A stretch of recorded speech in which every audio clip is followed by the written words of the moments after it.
everybody. Today we would like to talk about buy now, pay later, the OTTO market strategy, and the role of risk identity within the marketplace and buy now, pay later. Okay, let's start with the speakers. So my name is Mirko. I'm the managing director of OTTO Payments, and I'm here together with Frank Heise from Risk Ident. And Frank is the managing director of Risk Ident, and he would like to talk about the risk. Let's start with one topic. The first topic is, where does buy now, pay later stand today? Since we have, let me say, really big hype about buy now, pay later. So last year in 2021, what we really saw was a huge buy now, pay later hype. And we saw, for instance, that Klarna had really a valuation, a company valuation of around 40 billion, which is quite high. But we saw also a couple of different buy now, pay later startups really popping up and growing. But this really went down within the last weeks and months. One example is that the Affirm stock price went really down from 164 US dollars to almost 20 US dollars. So, but still, what we see today and what we see especially in Europe and in the US, but also in Asia, is that we have really different service providers for buy now, pay later. So what do we see? For instance, we have the pure players like Klarna. We have the big techs. Apple is somehow growing into that market. We also see merchants like in Germany, you have merchants like OTTO or Bauer really offering buy now, pay later. And you also see banks more and more really driving into that market. And also you have some white label service providers. Like in Germany, you have Rate. On the right-hand side, you see the market looks like, You have a couple of different buy now, pay later providers. And there are plenty of buy now, pay later providers, even though they really have an issue at the moment to really get additional money to really grow their business. One of the big questions is, what is buy now, pay later? Because everybody is talking about buy now, pay later, but there are really different definitions. But let's come to the next slides where I can really explain what it really actually is. For us, as a German e-commerce merchant, we have three types of payment methods, and we say that these three types of payment methods really reflect buy now, pay later. We have the invoice payment, we have the installment payments, and we have also direct debit, because at the end, for us, direct debit is really also buy now, pay later. They have a couple of common characteristics, all these three payment types. The first one is it's about pay later. So you buy now, but you pay later. The second one is they all have kind of touch points with SEPA. At the end, in Germany and also in Europe, you have credit transfer or direct debit, and you are using the SEPA rails. Not always, but you can use it. You can also pay an invoice later with PayPal or credit card, but usually they have all touch points with SEPA. The third one is ubiquity, so everybody can use these payment methods. You don't have to register at PayPal, or you don't have to apply for a credit card. The next one is you have to risk shift to merchant, and that's one of the reasons why it's so successful. And the last one is there's always a mix between the method and the rail. What does it mean?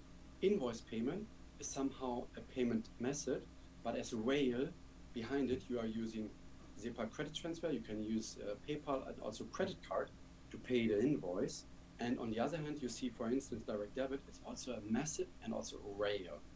But who actually invented buy now, pay later? You might think it's Klarna, but actually it isn't. Why it's not Klarna? So definitely Klarna is one of the most important market players when you are talking about buy now, pay later. And within the last decade, Klarna really reinvented how we are using buy now, pay later. But buy now, pay later is a very old payment method. For instance, everybody's talking now about this, but OTTO and also another German e-commerce merchant like Bauer, they have more than 50 years of experience in buy now, pay later. And here you can see two very old ads. And these old ads are ads from the 50s, so 70 years back, and also Bauer on the right-hand side And this is almost 100 years back. Of course, by definition, it's not an e-commerce ad, but we had a paper catalog 50, 70 years ago. And within the paper catalog, you can order all these goods you want to have and you want to buy. And the interesting thing is you also could have used buy now, pay later back that days. And I think that is really important. So the idea of buy now, pay later is a very old idea. Now I would like to talk about what is the success of buy now, pay later. So why are these payment methods so successful? And there are, in our opinion, two main reasons why these payment methods are so incredibly successful and still so successful. The first one, it's the ease to use. So everybody, as I just said, can use buy now, pay later, even though they don't have to really register for buy now, pay later. Yeah, everybody has a SEPA current account and so on. So it's ubiquity. That's number one. The second one is it's about SEPA touch points. Yeah, as said. Yeah, everybody is using SEPA. And the third one is fast checkout. Yeah, you just click buy now and that's it. The second reason is it's the risk shift. Yeah, if you are a buyer, you are buying something in a store, you get purchase protection because you can always check the product and then you pay afterwards with credit transfer, with SEPA direct debit, whatsoever. So ease to use and risk shift, these two things are the main reasons for the success of buy now, pay later. What is also important to say is the role of buy now, pay later within OTTO. So the OTTO Group has more than 100 daughters or subsidiaries, yeah? And the majority of these companies or subsidiaries are really e-commerce merchants, mainly in Europe and especially in Germany with OTTO, Bauer and so on. But the OTTO Group is also successful in some other European countries and also to some extent in the US. What we really see is that the buy now, pay later share is incredibly high in Germany, but also some other European countries, but it's also starting to raise in the US. And the buy now, pay later share, so invoice payment, installment payments, and direct debit has a share in the checkout of more than 50% within the OTTO Group. So for us, already today, buy now, pay later is one of the major payment methods for our customers. What we nevertheless see is that buy now, pay later is really under pressure for us as the OTTO Group. Why? The first one is we have intensifying regulation. So it's getting more and more complex from a regulatory perspective. The second one is we have increasing competition. So buy now, pay later is a payment method that you can find in almost all e-commerce shops. And the third one is digitization demand. Yeah, and this is where we are investing heavily at the moment because the people, they don't want to get paper bill. Yeah, of course, it's an e-commerce, an email bill, and also they want to have a payment link inside. One of the reasons why we are heavily investing in buy now, pay later, we are building on the so-called 4 C's of really buy now, pay later for us. Number one is we want to stay on control. We generally are using third-party payment providers, but we prefer to really control the value chain and are using service providers who are experts in their specific part of the value chain. For instance, Risk Ident as the experts for the fraud management. Number two is customer features. So we want to really enhance our solution for the customers, like with the payment link in the future. Number three, it's about cost, fraud cost, and so on and so on. And number four, it's about really managing the complexity of buy now, pay later. And when we are investing in buy now, pay later, we always have the 4 C's in mind. So the higher relevance, the intensifying competition, and increasing digitization demand is the first reason why we at the moment are rebuilding buy now, pay later. But we have also a second reason why we are heavily investing into buy now, pay later within the OTTO Group. And the second reason is that we are building a marketplace. So third-party merchants can actually sell products at otto.de. But the issue is that when you're becoming a marketplace, you need a license, yeah, a payments license, a banking license, whatsoever, or you are using end-to-end service provider. We took the decision that we want to keep our general buy now, pay later capability in-house. And the reason why we are applying for a banking license or a payments license and why we want to keep the capability about being a buy now, pay later service provider in-house have 4 reasons. The first one is we want to keep buy now, pay later in-house because buy now, pay later means an attractive business model. The second one is OTTO and the OTTO Group has more than 70 years of experience in buy now, pay later. The third one is when it comes to buy now, pay later, you really have a big part of the communication chain with your customers. Yeah, you are sending out the bill, you are sending out payment information. Maybe it comes to the dunning process, and we want to keep control of this, and we don't want to have a full scope outsourcing. Fourth reason is why we want to keep buy now, pay later in-house is the independence. Yeah, we want to be independent from a third-party service provider for the full value chain, but we love to use third-party payment providers for single pieces of the value chain of buy now, pay later. And at the moment, as said, we are applying for payments license, and we are building, or we already built, a payments company. And we have 5 building blocks, yeah, how we really define our payments company. First one is tech and product is the main really, how to say, characteristic of our company. Yeah, so product is in the core of the company. Number 2, it's about organization. Yeah, we have an agile organization, and we really shifted the culture how we build products from being more a hierarchy-oriented organization in the past, and now we have more an agile and flexible organization. Number 3, it's about buy and make. As said, we are, as OTTO Payments, a buy now, pay later provider for some companies of the OTTO Group, but within being a buy now, pay later provider, we are using experts like, for instance, Risk-Ident or Collect AI or Schufa and so on, to really being able to offer that buy now, pay later solution.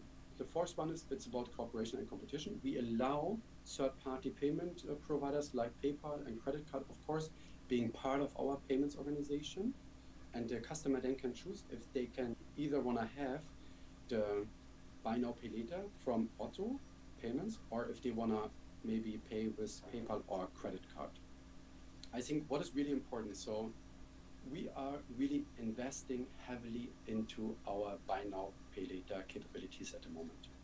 And the first reason that I really explained was it's about really seeing regulation, seeing really competition rising, and seeing that our customers really having digitalization demand. Yeah, they want to have really modern solutions.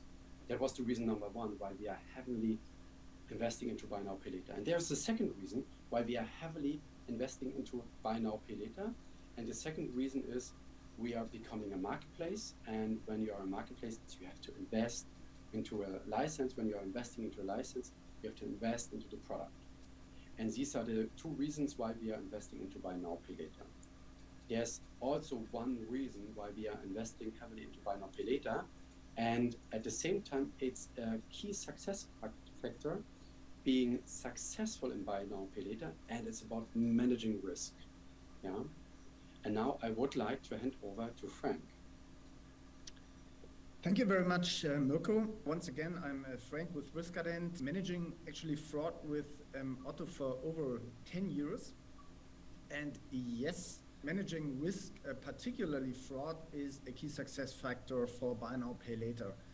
And while in the next 20 minutes, I'm going to talk about the secret ingredients for fighting fraud successfully for very risky payment methods, such as buy now, pay later. And here's the challenge. OTTO is a marketplace with all possible product categories, also selling very expensive products like electronics or luxury products. Take this 8K television, it's maybe worth 5,000 euros. Imagine, OTTO was selling this television to a new customer with a new account, new opened account, to be paid in 14 days. That's high-risk business. Buy now, pay later for new customers with very expensive products. Another example is the iPhone. They really do sell iPhones to new customers on open invoice. At the same time, it's very easy to open a new account. OTTO is actually only asking for your email address, your name, your address. And there is no like KYC process or no strong customer authentication, like with the digital payment methods involved, there is no payment provider involved. Buy now, pay later, like open invoice, is a payment method everybody can use. You don't need a credit card, you don't need an account at any payment provider or service provider or PayPal. You can just use it. It's very easy to open an account. OTTO is really offering buy now, pay later to new customers with high limits. And this is not an exception. OTTO is doing this multiple thousand times every day, and there's no payment provider involved. So it's high risk business. And at OTTO, it's about 70% of all transactions are buy now, pay later. And this seems to be a little bit of a German-speaking world thing. And as Mirko said, there's some tradition here as well, like coming from the catalog business. And the oldest brand of the whole OTTO group is really doing this for 100 years. So there's a lot of experience and a lot of acceptance in the German market on the payment method. Now you might think, okay, this, it's a German thing. Yeah, maybe the Germans, have no fraudsters here. Yeah, the Germans, the audience probably know better. This guy here on the screen, this is Martin the One Frost. And I had the chance to actually interview him on the last online fraud forum, which was quite interesting. This guy, he was running the second largest dark web globally, the Wall Street market, selling like, everything from drugs, credit cards, identities, anything you need to be a fraudster. And he was telling us that actually in Germany, there's a very active, fraudster scene, German forums, this guy's a very advanced actually. So yes, there is a strong fraud scene in Germany existing.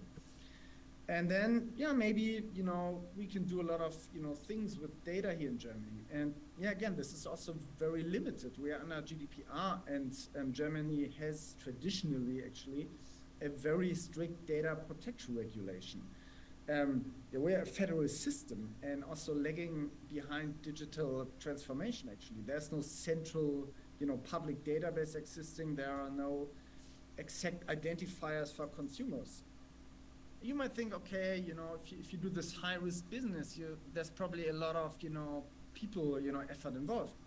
But OTTO is actually highly automated. So OTTO is only reviewing 0.5 to 1% of all their orders manually. So below 1%, with a fraud rate of 50%. And actually the fraud managers, they don't consider themselves of like, stopping business. It's more like enabling business on the like high risk segment.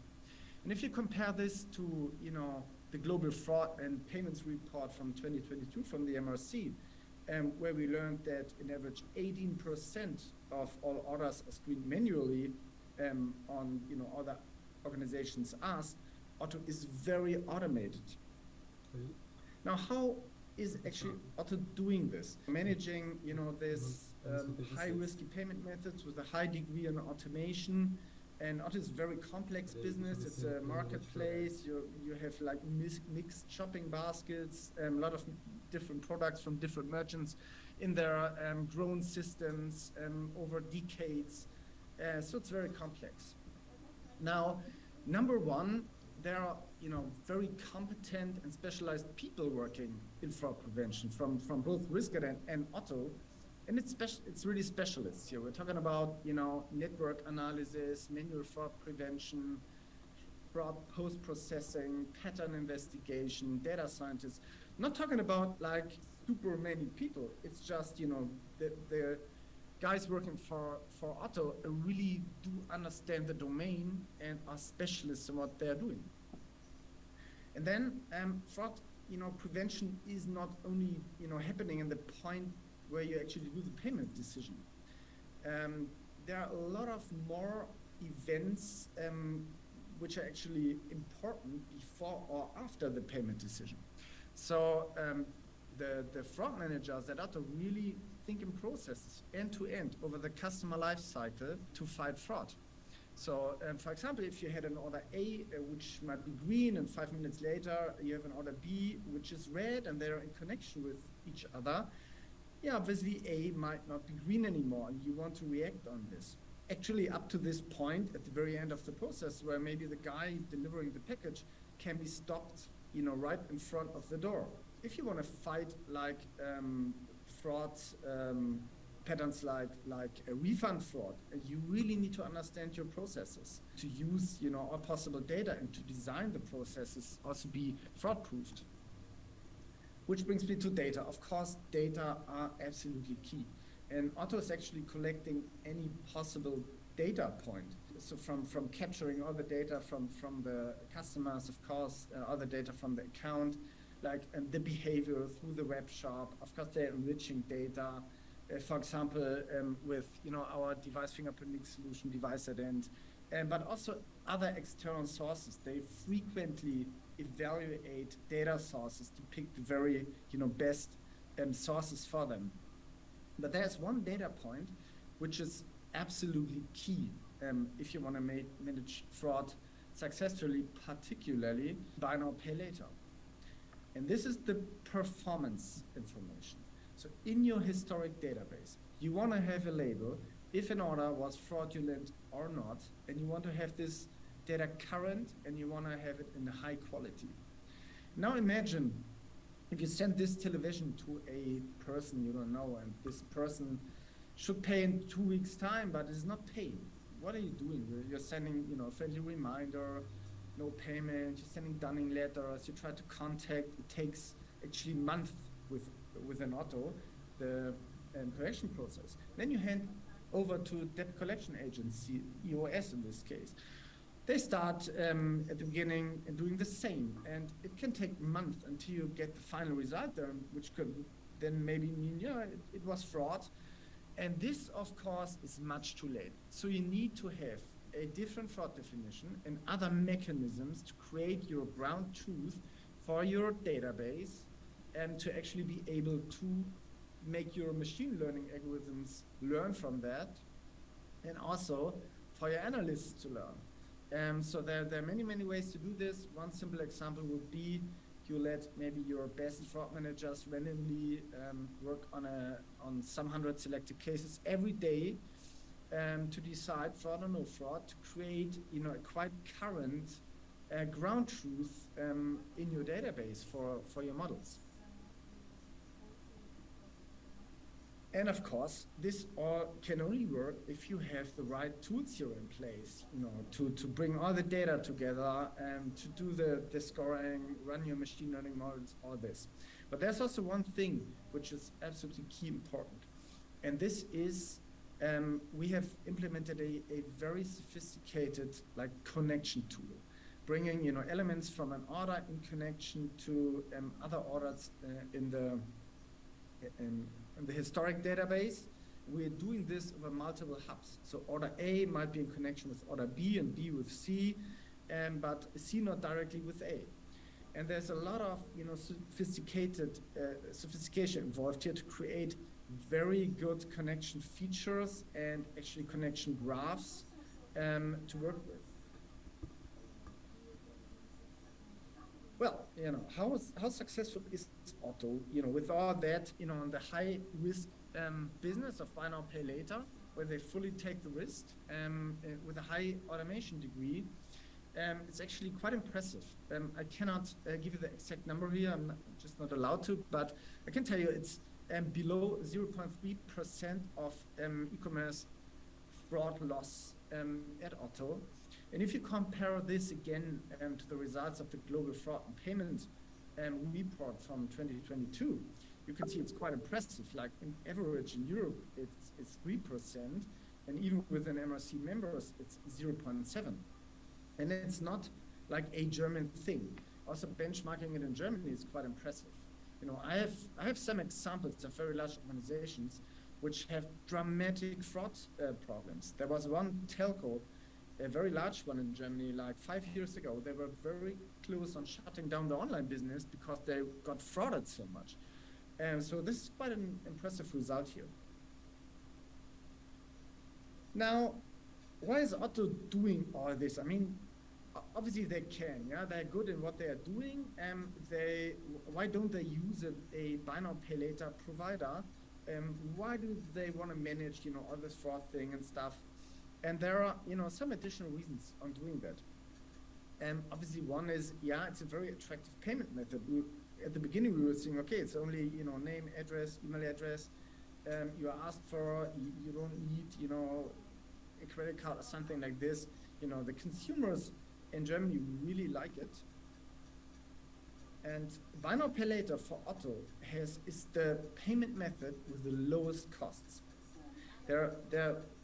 They don't need to pay any payment provider, some additional fee.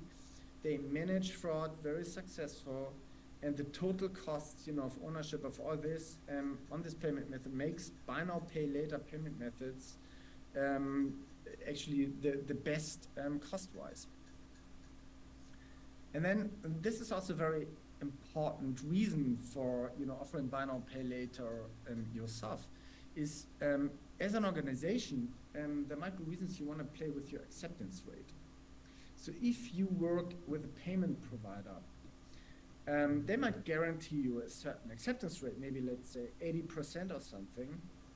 But as an organization, you maybe want to have like a different acceptance rate. Maybe you want to have the one, maximizing your profit, but maybe you even want to take a higher risk to create, more transactions and have a transaction rate of 90+% or something. And you want to have this control on, adjusting your risk here. Also, and this might be a little bit counterintuitive, but buy now, pay later providers are somehow competition also for OTTO. And the reason is actually, if you work with a buy now, pay later provider, you're selling your customer data to them. It's now the customers of the buy now, pay later providers, and they obviously can do things with the data, like advertising shops, and maybe these advertised shops are not OTTO. So OTTO does not like this and wants to avoid this. And at the end, you want to have full control over your business. Some reasons were already named, but as an organization, you really want to understand your customers. You want to understand what are your good customers, what are your bad customers, and you maybe want to treat them differently. Do you send a friendly reminder letter or a harsh stunning letter, or actually what you're doing in certain situations? If you offer buy now, pay later on your own risk, managing all yourself, you have really the full control over your business. And this brings me to the end of my presentation today. So to wrap it up, buy now, pay later without a payment provider makes sense. You will get this full business control with a great conversion rate, and you can maximize your profits. Surely you need to have an awesome fraud management system and really understand also the buy now, pay later challenges. But OTTO is not the only example, in the German market. There are a lot of merchants in Germany offering buy now, pay later themselves. Obviously more the larger ones for, smaller merchants, which, don't want to make the investment in, all the tools and the skills and the teams. Of course, for them, it makes sense to work with payment providers. However, I also want to encourage, the organizations outside the German-speaking world with not so much experience on the buy now, pay later. It can absolutely make sense to manage the whole thing yourself. And of course, we are here to help you. Yeah, if you guys have any questions, please ask. Thank you to our first speakers of the day. We're going to take a 5-minute break now, but up next, 2 more great options for you. Hear from SIFT on the alternative payments predicament, to accept or not. And in the fraud session, hear from Meta and LexisNexis about achieving equilibrium. They're going to discuss risk and the customer experience. Enjoy.